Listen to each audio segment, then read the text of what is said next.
Okay, I want to welcome back today Shannon Rowan, author of Wi-Fi Refugee. We began our conversation last time. We heard about Shannon's journey and how it started, and a little bit in the middle, and a little bit about one individual family that she was able to profile in her book. There are many, many other profiles in this book. Today, we're going to talk a little bit about the resource section and how it can be helpful to people who are suffering from electromagnetic poisoning. Shannon, I so much enjoyed our first conversation. Welcome back. Thank you. Yeah, I did too. So, Glad to be back. yeah, my pleasure. And Shannon and I were just kind of laughing about getting started again. I'll share just a little bit. You know, I live out in the woods. I live in a shielded home, so I can be close to family. I chose not to go out and try to find a pristine place.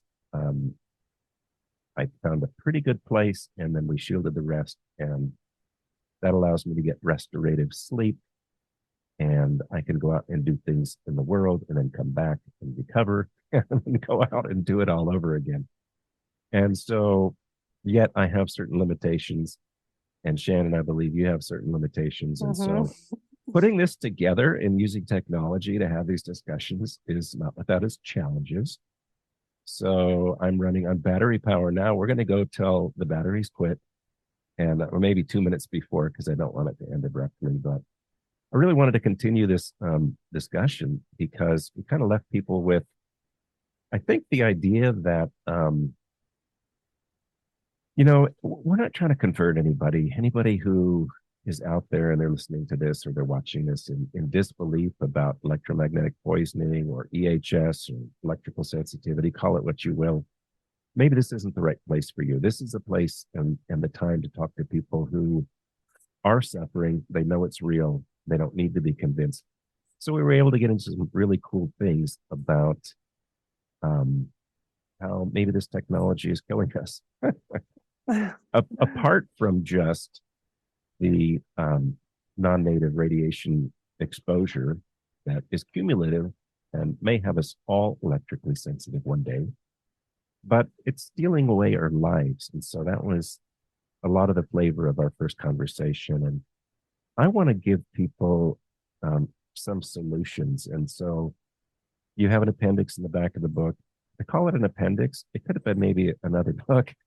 I know. I actually meant for it to just be like 20 pages, and then I kept going. And it grew. It almost is 100 pages. So yeah. It's great. So I want to get into some of what is in there because I think it begins to establish the roadmap of how people get better at from recovering from electromagnetic poisoning. So before we do that, I would like to know, Shannon, if you could tell me about what your background has been. Was there a point in your life when you followed the allopathic train? And then did you switch over at a certain point? And where are you now? And then if you could just go right into maybe discussing, we just got about, a half hour at most here, but if you could discuss some of the non-native EMF exposure, stopping that and optimizing the native exposures. I'd love to hear how you feel about earthing in particular. Oh yeah. In Love sunlight earthing. exposure and what constitutes proper sunlight exposure. And then just for fun, I'd love to hear how you feel about blue light. So Oh yeah. Okay. I'll leave it over to you now. Yeah, that's good. I like that. Yeah, so I was raised, kind of standard American household with standard American allopathic medicine. So I didn't have a clue until college. I was start having digestive problems that were really troubling, and eating this horrible cafeteria food. Actually, I noticed getting sensitive to fast foods in high school, and then kind of just getting worse. And I just start to try to eat differently. So that was the kind of beginning of that for me. And that led me to like eating. I actually went on a vegetarian diet for a long time, and I will tell people I am actually. I mean, I think that could be great, but it didn't ultimately work out for me. So I'm not a vegetarian now. I do try to eat consciously, but in terms of eating meat, but I was for like 11 years. And I think at first it was really helpful for me because it was very cleansing. And the fact that I just started eating organic foods and going to health food stores and then learning about like natural medicines from there. But then I had a few more like kind of rough experiences. Well, I'd already had trouble with allopathic medicines not really working, before that. So, and getting like dependent on them. So, severe menstrual cramps in high school and dysfunction and, taking Aleve and whatever ibuprofen until I was overdosing on it and then taking codeine. I mean, like really, crazy stuff with that and not relieving the pain.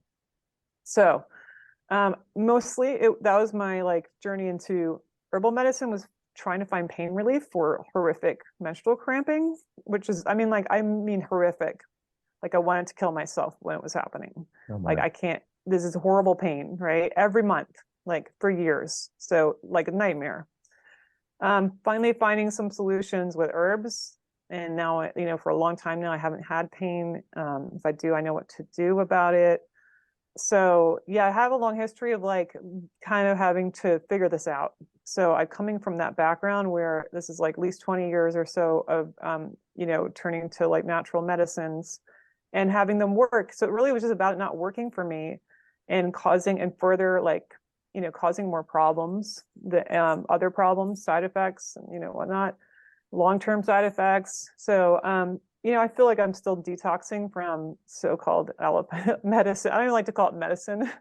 Right. I think medication is good because it's like a different, like they say Right. medication, that's more appropriate, Yes. treatment or whatever, not cures, not, yeah. So I really was disillusioned at some point when I also having to take a lot of antibiotics for like chronic urinary Mm. infections. Now I have solutions for that. So I do mention some of those in the book just because I think I've noticed with people dealing with EMF poisoning, trying to figure things out. Also, a lot of them being disillusioned with the standard medicine that we have now and it not working or making things worse. So I kind of end up adding a section about like how to avoid all allopathic medicine because I'm that kind of renegade.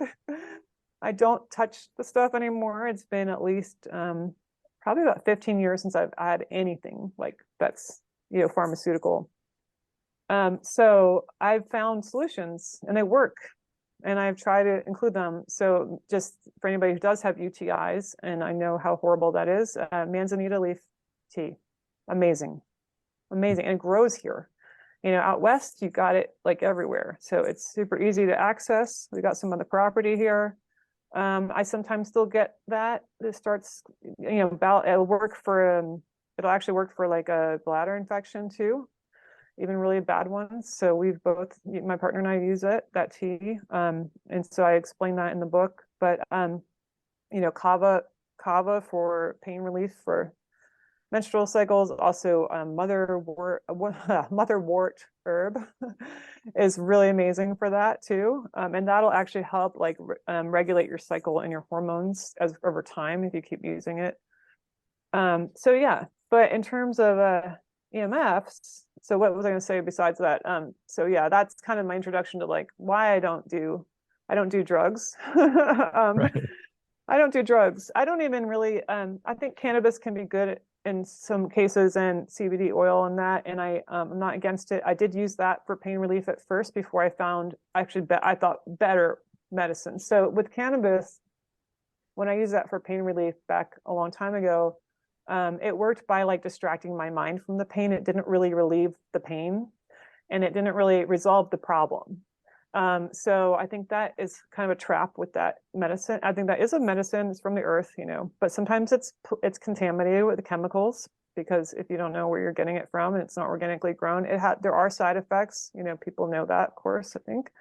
And you can be dependent, maybe not like physiologically, but there's a dependency that you can, have, and it can mess with your cognitive function and your, memory and, cause thirst and other problems. So I would use that really cautiously, because of the trappings of that. But it is, I think, helpful for people in moderation and used cautiously. But yeah, but otherwise, yeah, natural plant medicine, our earth is abundant with solutions right there, it wants to help us, I think, and like it provides that for us, it's amazing. But yeah. So, but in terms of like EMF poisoning in herbs, if you want me to talk about that, I think the main problem is inflammation. So we deal with like a lot of inflammation, chronic inflammation from these exposures. And so there are really good herbs for inflammation. And turmeric was kind of my go-to when I was dealing with migraines. So turmeric in teas, or however you can get it, but there's tinctures, teas, powder, you can capsules if you want, but capsules. I'm a purist about this stuff. So capsules are made with formaldehyde. A lot of people don't know that. So formaldehyde is like an extreme poison that we're unfortunately like exposed to in a lot of ways. It's in a lot of things, it's in plywood, off gases, you breathe it. It's just kind of unfortunately like a ubiquitous poison that we're exposed to. So we are being poisoned by EMFs, but also by other substances. There's chemicals and pollution, especially in our country, really profoundly reaching. And so what I found, and a lot of people, that feel like extra poison by EMF and that can sense that, we have found that there's a heavy metal burden connection, and that it makes it worse. Okay, so like we were talking about in the last show, everybody is sensitive, everybody is affected. Okay, you're affected at a cellular level. You're talking about Magda Havas, like the aging, and I can see this myself. Like I used to always look younger than my years. I don't anymore. I mean, I stopped looking younger than my years when I got poisoned, and actually I feel like I aged rapidly. And I see that in a lot of other people I know as well. Like the rapid aging is definitely happening. And so the chronic inflammation, that's like present in everybody because of this. But when you have heavy metal, okay, when you have a heavy metal body burden, which most of us have because we get it in medicines, so-called, we get it in our water, we get it. It's just, there's a lot of contamination in our environments. So what happens is, in a simplistic way, you could say, well, it's sort of making you more conductive to EMFs. I don't really know if that's true. What I see it as is, when you're talking about sort of like optimal health and body balance kind of, aspects of that, when you have heavy metals in your body, it displaces the minerals. So what we're really looking at is people with low minerals in their bodies, right? And so when you don't have enough magnesium and calcium and phosphorus, like all the functionings in your body are affected. I mean, your bones are brittle, your tissues are your joints are, loose. I'm not loose. What am I trying to say? Like stretched out. You don't have. So there's all these repercussions, and it kind of like snowballs from there. Affects your vision. I mean, like the matrix of your bones and your flesh, this is what it's made of, right? And so you're displacing this, so you're going to cause a lot of problems from that. So what you really need is a focus on adding minerals into your diet, and when you add more minerals, that helps to displace the metals, just like the metals displace the minerals, right? So I'm not really in favor of like, okay, so when we talked at the last show, we talked about like what I noticed in myself was like this tendency to want to push through pain and be like, just kind of like go, right? And so we kind of get extremist about our solutions and detoxing. And I think Americans, especially because of our culture, we overdo it and we harm ourselves in the process. So I don't get out the big guns, don't just be like, okay, I'm gonna, because we're always attacking our bodies. I mean, that's our approach in medicine, is like, okay, let's attack this thing.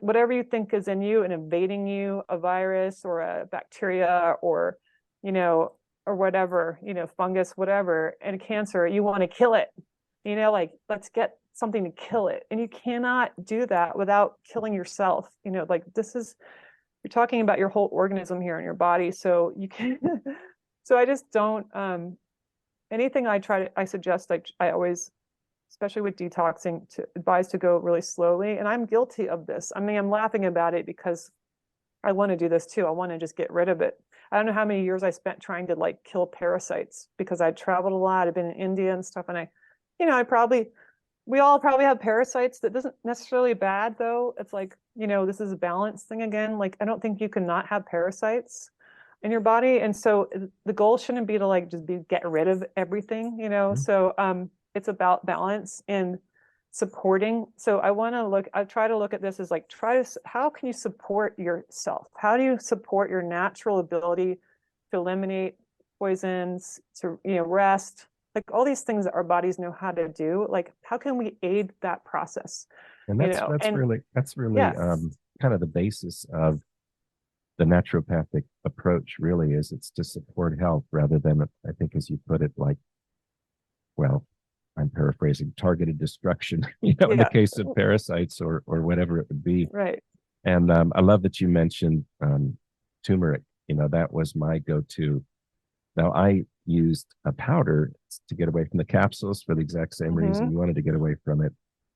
Um, so I used curcumin powder and Hmm. quercetin and some other things, and the heavy metal detox. Yeah, I don't know what it is about heavy metals, but I know that there are these certain associations, Yeah. and so Yeah, because it's like, it's hard to, like I said, I mean, people like to see it as like it makes you more conductive and like as an antenna, but that doesn't totally make sense to me because we're also full of like salt, so that's conductive too. I mean, in water and all that's conductive. So how do you not be conductive to electromagnetic fields? We're supposed to be, because the natural like electromagnetic fields are what like gives us life. This is the foundation of life. So we're supposed to be conductive of that.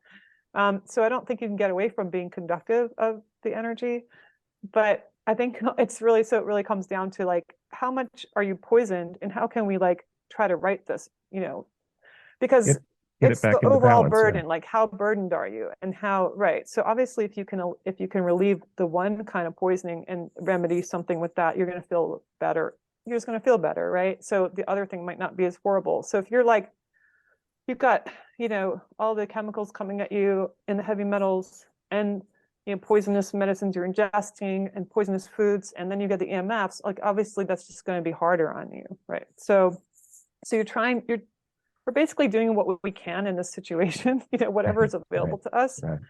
I mean, I sometimes fantasize, oh, if I could just be like completely, like have this purist mindset, like, oh, if I can go somewhere pure and be pure and everything could be, I could like have no poison. How would that feel? I do sometimes get a little angry. I mean, we should be like realizing I was poisoned from birth, in pre-birth, and like, what's been robbed from me, like the potentials, how would my life have been if I hadn't been poisoned? None of us can really answer that because we're all poisoned to some degree at this Right. point, you Yeah, know? I like what you said about being angry a little bit. I think there is a place for righteous indignation, Yeah. and I don't spend a lot of time being angry, but we should be indignant about the poisoning. And it's not just electromagnetic, it's a lot of different things. But I sometimes wonder, and I wonder if you would agree with this thought, that largely we could right the ship, so to speak, with regard to our bodies and our balance and the non-native EMF.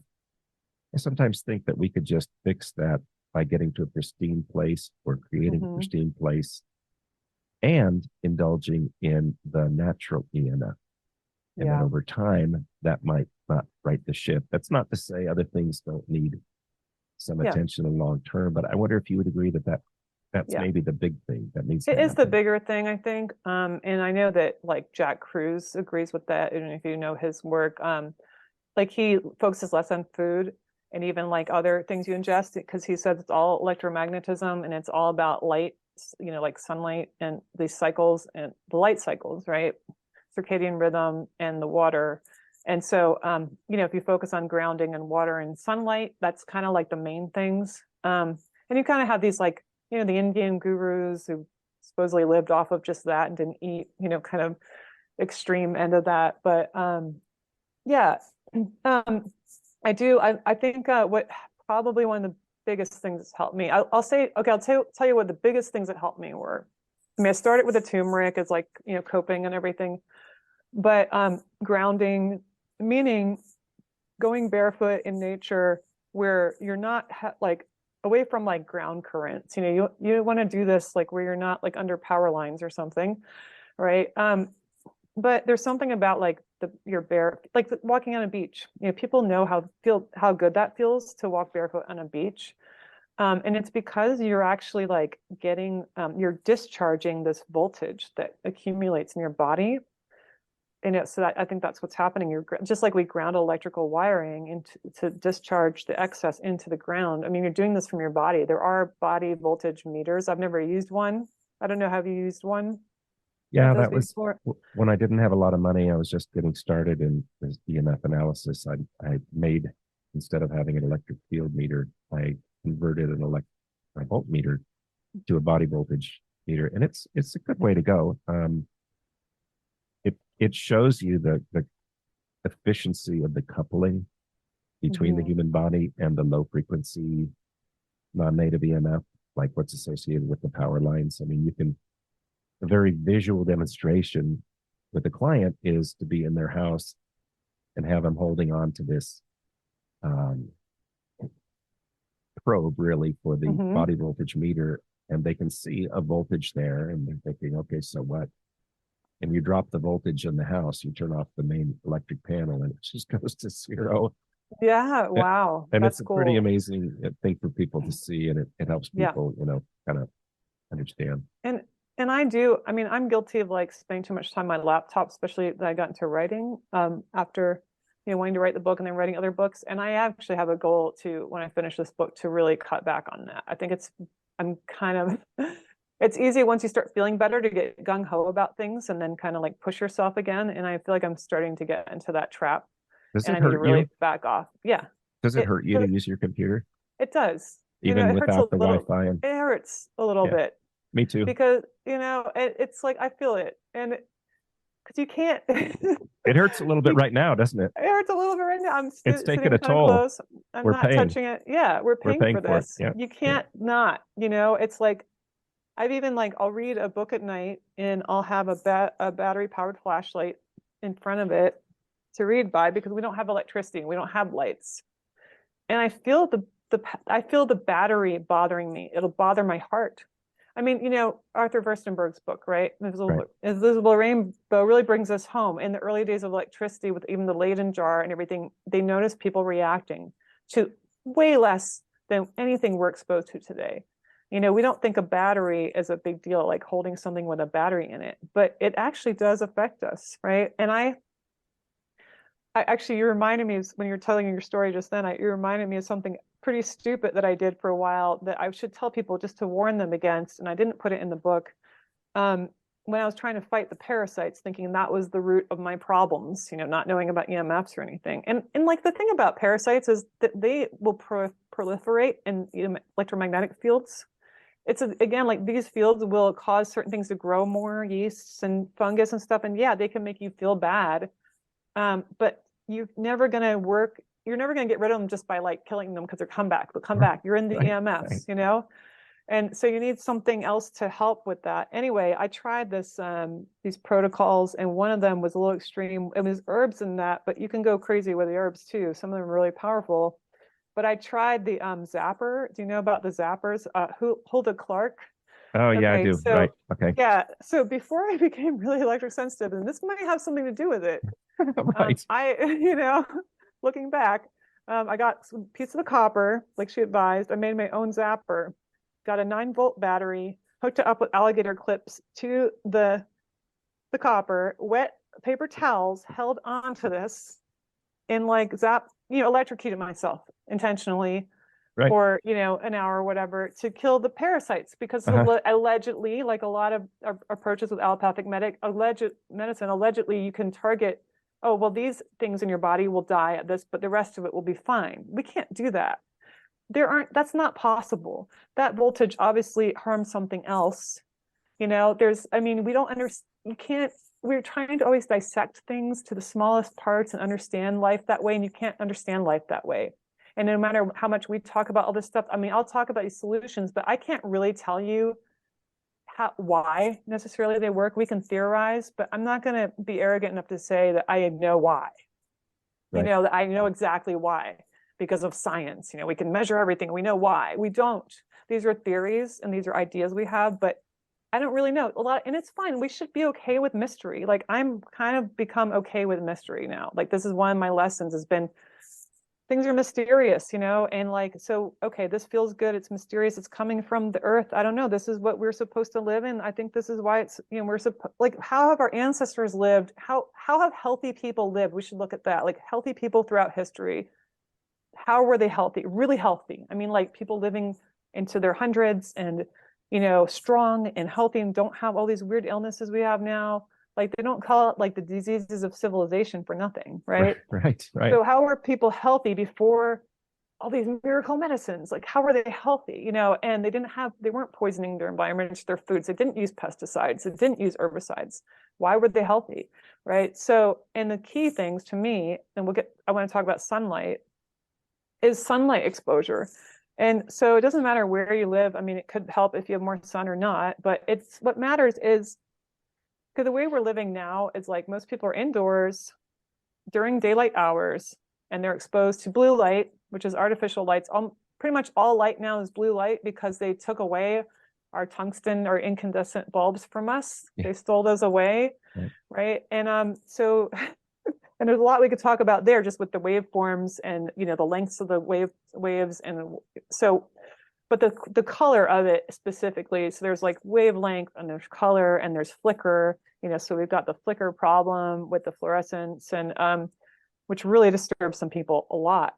People who don't call themselves electrosensitive, like they can't handle flicker. Or even from a screen, like the LED lights in our screens are terrible. I mean, I have a blue light filter on my screen right now. I usually wear blue light blocking glasses, but they tend to glare too much for those interviews, so I don't use them for this. But if I didn't wear those glasses, there's no way I could spend hours writing on my laptop. Like, my eyes hurt so much. They really start to hurt. People get that fatigue and their eyes are sore. Well, that's why, you're staring at this screen with these lights. And so, but the main thing about that is, and why people are having trouble sleeping, the first thing I tell people, I know we're not talking to this kind of audience, but the Wi-Fi is a light source. You're not seeing it visible, but it's affecting you like a light. It's like a blue light. So if you have that on while you're sleeping, it's like sleeping with the lights on, and people know they don't usually sleep very well with the lights on. But it's worse than that, because it's worse even during the day if you're exposed to blue light during the day.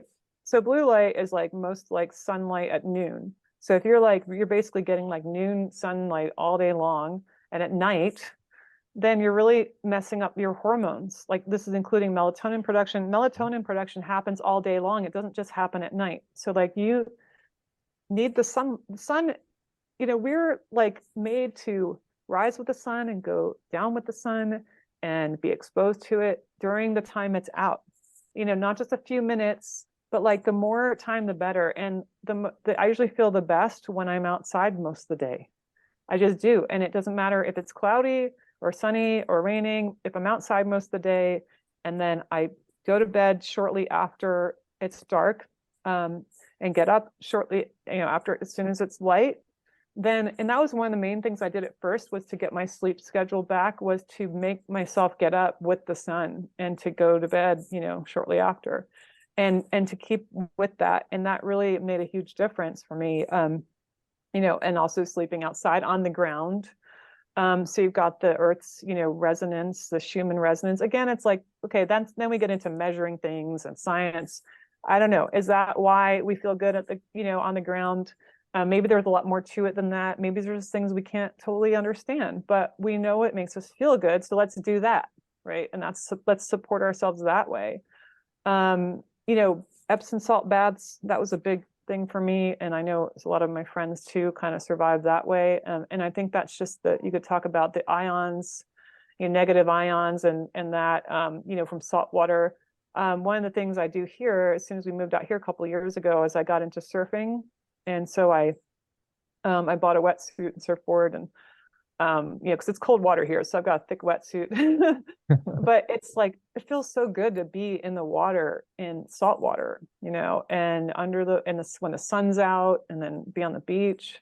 even though there's towers, I can see them from the beach, you know, they're not right there, but like I'm at a point now where it's like that's still so helpful to me that it's somehow it counters that for me, you know, being in that environment. I mean, of course, now there's talk of, I mean, I wrote about this in my book, I think a little bit, but you know, wanting to like add the internet to the ocean, you know, too, like let's have it there too, and like, Yeah. you know, let's replace fish with robot fish or something. I mean, it's just Right. like, you know, there's a real sickness in this attitude. The futurists, as they call themselves, you know, they're sick.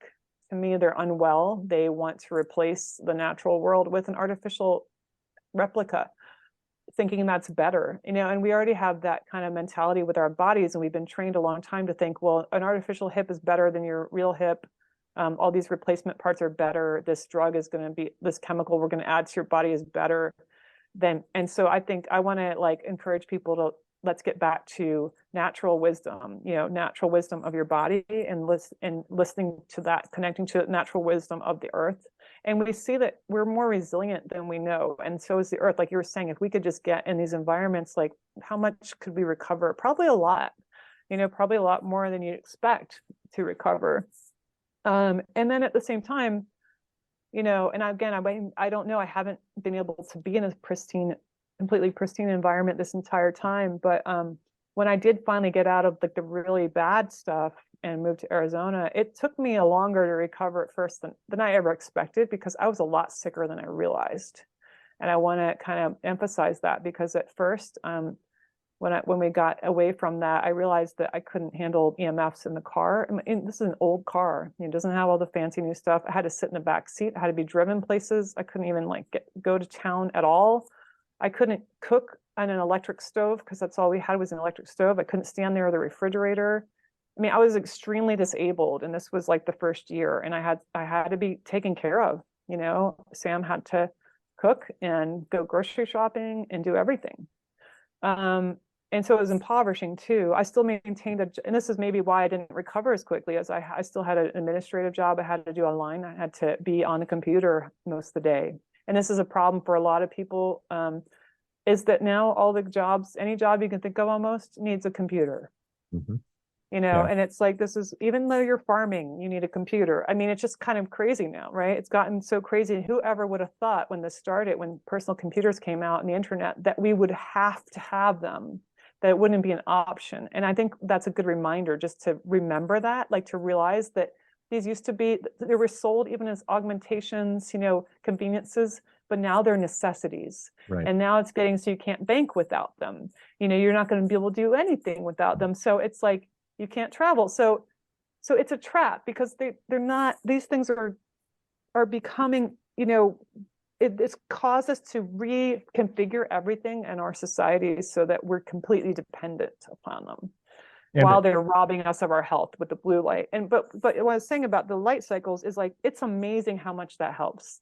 That cures so much with your body. Like, it's just, you know, if you could, yeah, if it's a one take home thing, it's like light cycles, right? Getting on the light cycles. That's it. Yep. I mean, yeah. So much good. And I just can't believe how the time flies when we talk. Yeah, I'm loving We're this. So almost done. thank you so much for all of that. I want to touch on some of the things you said, just to reemphasize. I see this. So our journeys are a lot similar. I've lived in dark houses. I've lived without refrigeration. I've lived without, you know, power of any kind. I've lived, you know, cooking over wood instead of, you know, whatever. Wow. And I graduated to a propane powered stove, and that was a big increase in quality of life. And so, you know, that flexibility and willingness to do whatever it takes is kind of a characteristic of people who survive this. Dietrich Klinghardt, I think, once famously said that most people who suffer as we do just go away and die quietly. And I'm glad to see you're not doing that. And you're not only not doing that, but you're helping other people. And so some of these things that you've mentioned, I see in my clients as well, very much, you know, with the earthing or the grounding. I don't know that I can adequately explain all the benefits of that. I know that the earth is a source of free electrons. And I know that EMF exposure is oxidative, and it creates oxidative stress. And chronic oxidative stress is the fountainhead of all chronic disease. So I know that earthing helps with that, but you got to stop nuking yourself as priority number one. And then I think what you said is so wise about getting in the right light cycles. All of this that we've been offered, all of the blue light that comes from LED fixtures, the fluorescent lights, they're all abominations of nature. None of them have the proper spectrum to have the properties you were talking about with flicker and whatnot. And they're also, they're like little radio transmitters, honestly. You can take an old AM radio and hold it up next to a bulb between stations, and you'll hear. And that's all being transmitted into your immediate environment. So you talked about if you have to use a computer, and most of us do, putting on something to shield yourself from the blue light, the unnatural blue light. Because blue light is telling you something. There's information in that. It is telling you it's noon or thereabouts, because that's when the blue light in nature is at its peak. And you have this circadian rhythmicity in your body, and you have a suprachiasmatic nucleus that's, setting the standard to tell your body the time so you can run all of your processes effectively. So I think when you're talking about using the blue light glasses, and I just want to emphasize it's not outdoors. You're only wearing those. Yeah, I want to say I don't wear sunglasses. That was one of the mistakes I was making before I learned about this a lot of my life. And it was silly. The reason I was even wearing sunglasses was didn't want to get wrinkles on my, I didn't want to have the wrinkle here, because it was just vanity. And, because I squint more, like, well, I have a wrinkle there, whatever, like I do not wear sunglasses. And I stopped wearing sunglasses living in Arizona. We'll talk about sun. That sun is crazy, right? I stopped wearing sunscreen, even on kayak trips in Mexico. Okay. I don't wear sunscreen, and I don't wear sunglasses. Right. And anybody can do that. Nobody used to do that. Like, I don't care what complexion you are. You can build up that resistance again in your skin like you're meant to, right? You can live anywhere you want, and you can be outside all day, and you could be a redheaded person. This is what Jack Cruz proved, right? He's like a redhead, right? You don't need that. That is poison. And I don't care if it's zinc oxide, whatever, that's poison. You don't want zinc oxide in your body, like all that zinc oxide, right? You don't want that. Especially not nanoparticulates. Yeah, zinc it's oxide, nano right? zinc now, right? And this is like, it's funny. People are so afraid. We've been conditioned to think you'll get skin cancer, all these horrible things will happen. That's ridiculous. They didn't have skin cancer before they start working in offices in blue light environments. Those are the people who get skin cancer, so I do not wear sunglasses. I do not wear sunscreen ever. And this has been several years now. And this is what I've been recovering, right? I've been getting better.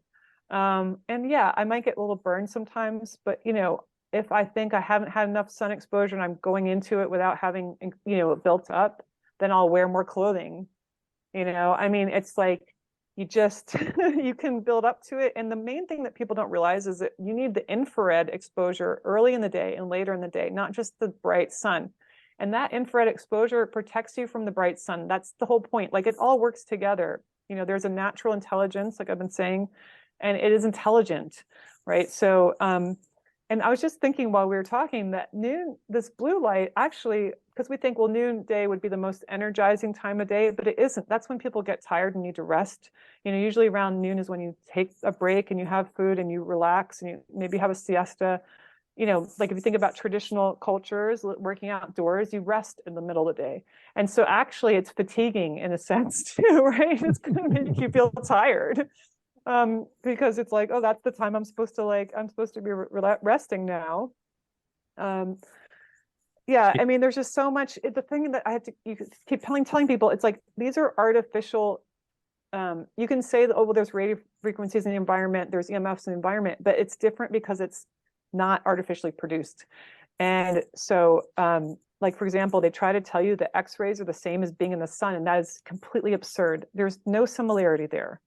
You know, I you can agree. look at, I mean, you can't compare them. Don't compare them.